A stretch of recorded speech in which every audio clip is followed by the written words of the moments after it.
Friends, आज की कहानी है बदले की आग भाग 8।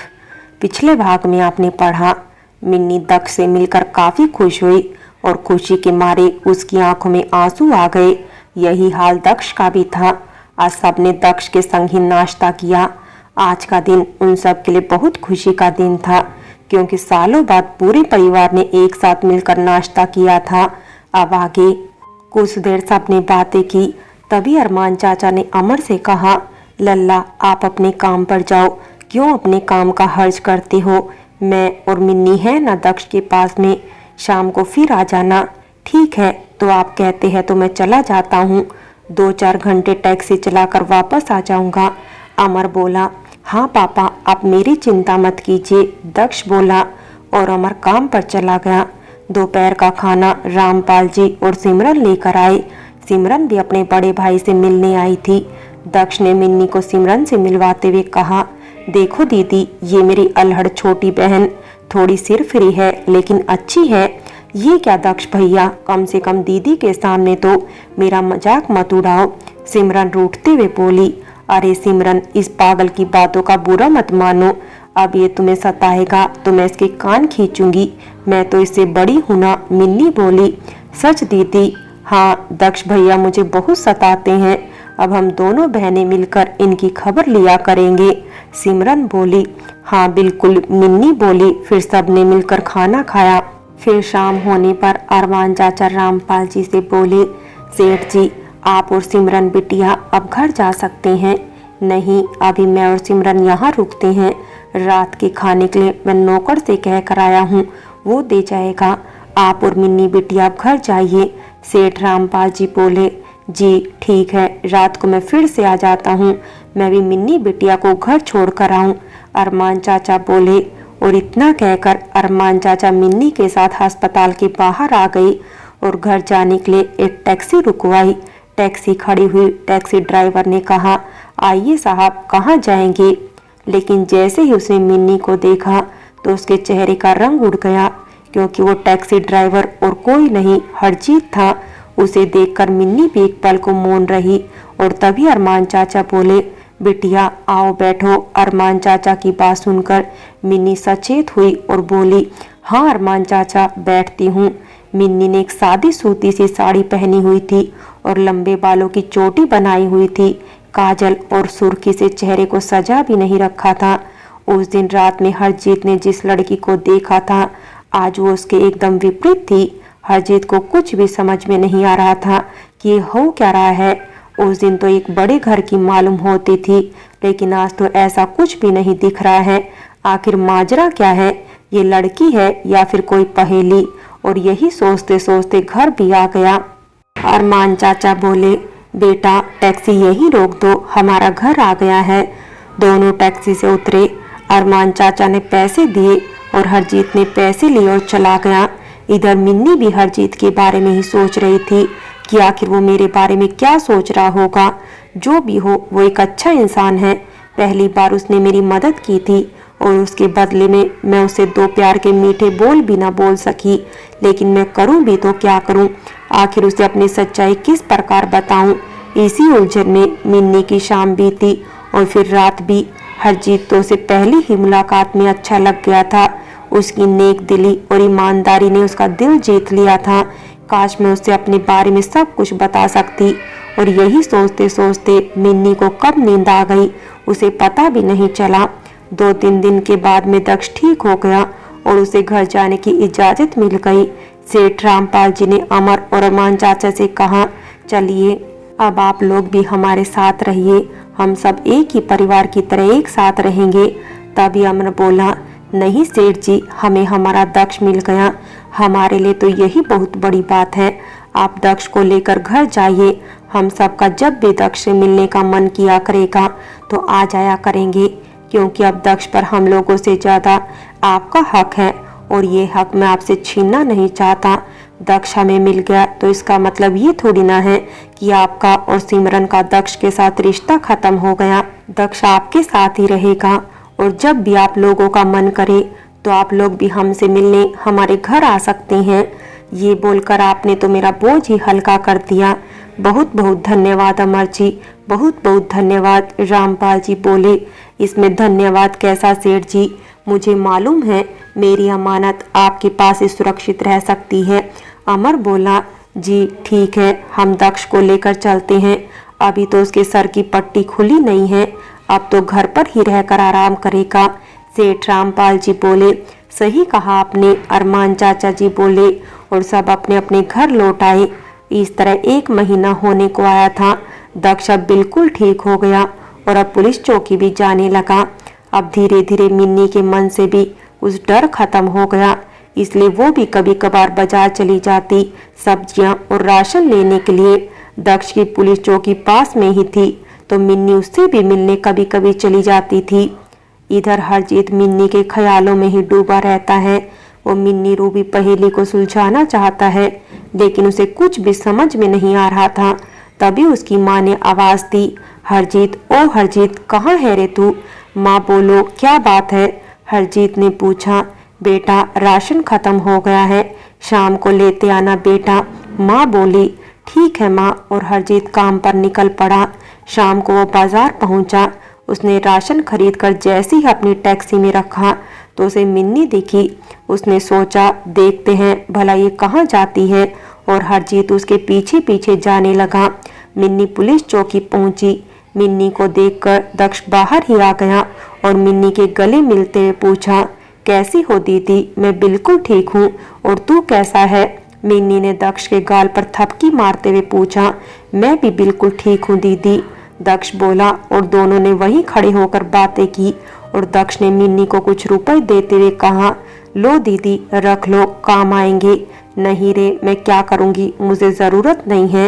मिन्नी बोली, अरे दीदी, पापा को देते हुए संकोच लगता है, कहीं वो मुझे गलत ना समझ बैठे, लेकिन अपनी दीदी को तो दे ही सकता हूँ ना। ले लो ना दीदी, मुझे अच्छा लगेगा। दक्ष बोला। दक्ष के इतना कहने पर मिन्नी ने पैसे ले लिए और आते समय वो दक्ष से फिर गले मिली। और ये सब हरजीत दूर से छिपकर देख रहा था।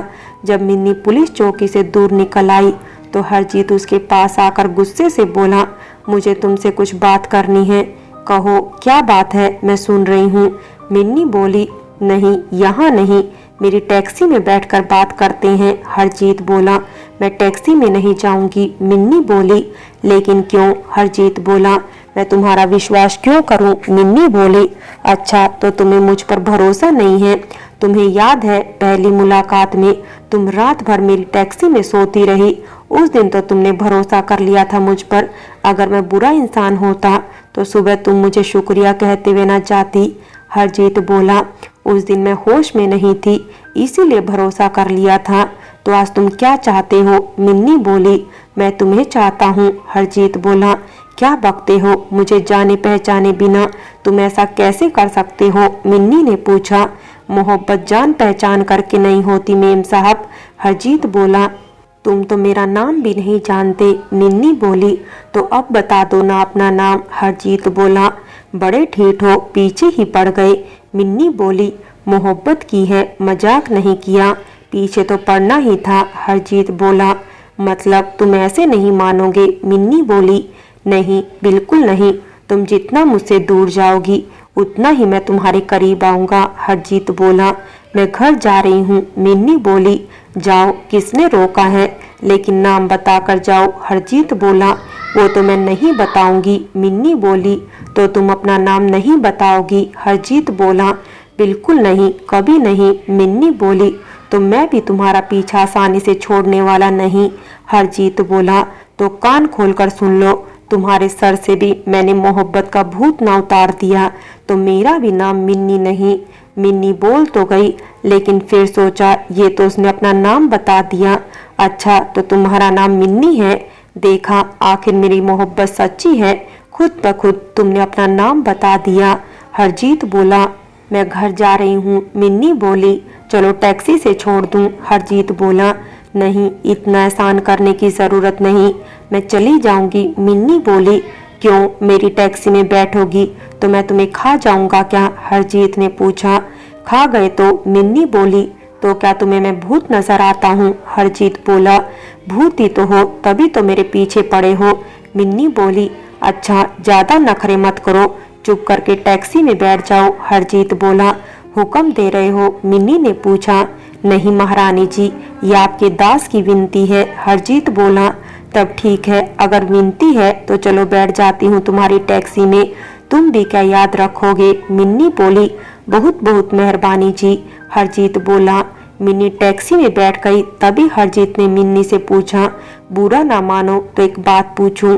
हाँ, लेकिन ये मत पूछना कि मुझे भी तुमसे मोहब्बत है या नहीं। मिन्नी बोली। नहीं, वो तो नहीं पूछूंगा। हरजीत बोला। तो पूछो, जो भी पूछना चाहते हो। मिन्नी बोली। तुम्हारा उस इंस्पेक्टर के साथ क्या नाता है? हरजीत बोला।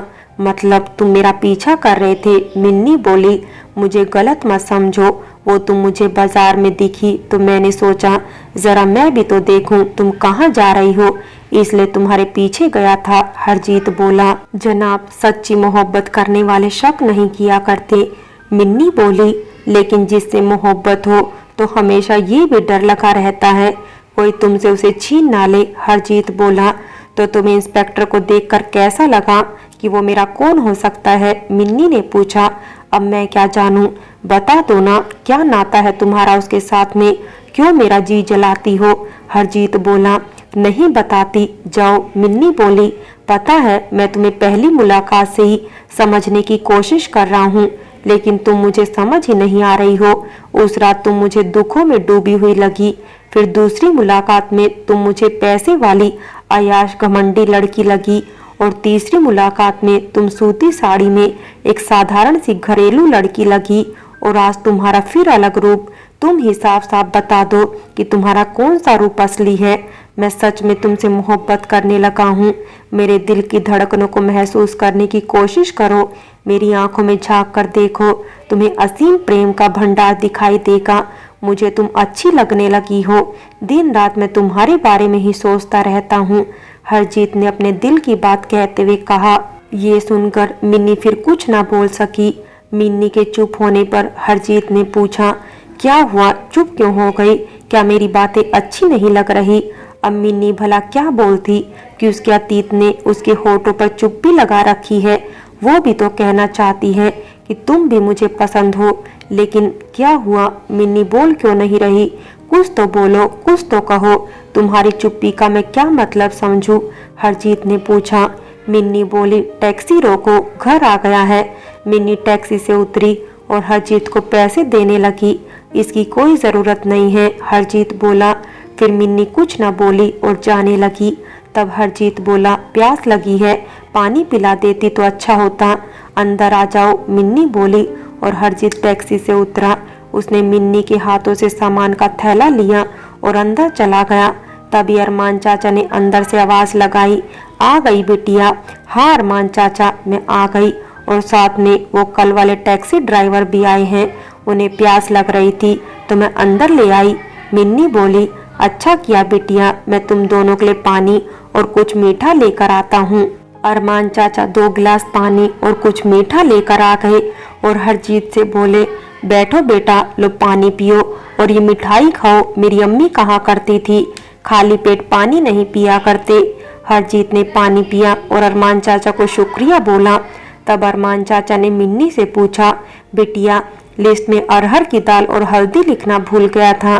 कोई बात नहीं अरमान चाचा, मुझे याद था, मैं दोनों चीजें ले आई हूँ। मिन्नी बोली।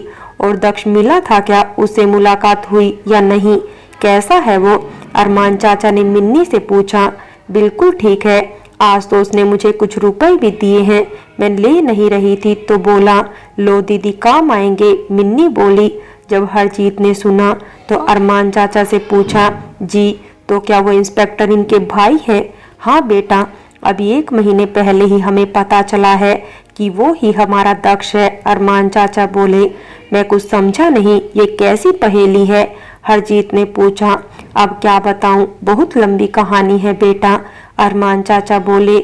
मैं भी सुनना चाहूंगा, सुनाइए ना अरमान चाचा। हरजीत बोला। तब अरमान चाचा ने हरजीत को सब बता दिया। अब हरजीत को सारा माजरा समझ में आ गया, क्यों मिन्नी उसे दूर भागती है। अब हरजीत के मन में कोई संदेह न रह गया था। कुछ देर उसने सबसे बात की और फिर बोला, अब मैं चलता हूँ, देर हो रही है। माँ ने राशन मंगवाया था, राशन ना पहुंचा तो शाम के खाने को देर हो जाएगी। ठीक है बेटा, अच्छा लगा तुमसे मिलकर, आते रहना। अरमान चाचा बोले। जी बिल्कुल, आप लोग मुझे अपने से लगे, हरजीत बोला। हरजीत बाहर आकर अपनी टैक्सी में बैठा। आज वो बहुत खुश था क्योंकि आज उसके मन से एक बोझ उतर गया था। वो सोचने लगा एक न एक दिन वो जरूर मिन्नी का दिल जीत कर रहेगा।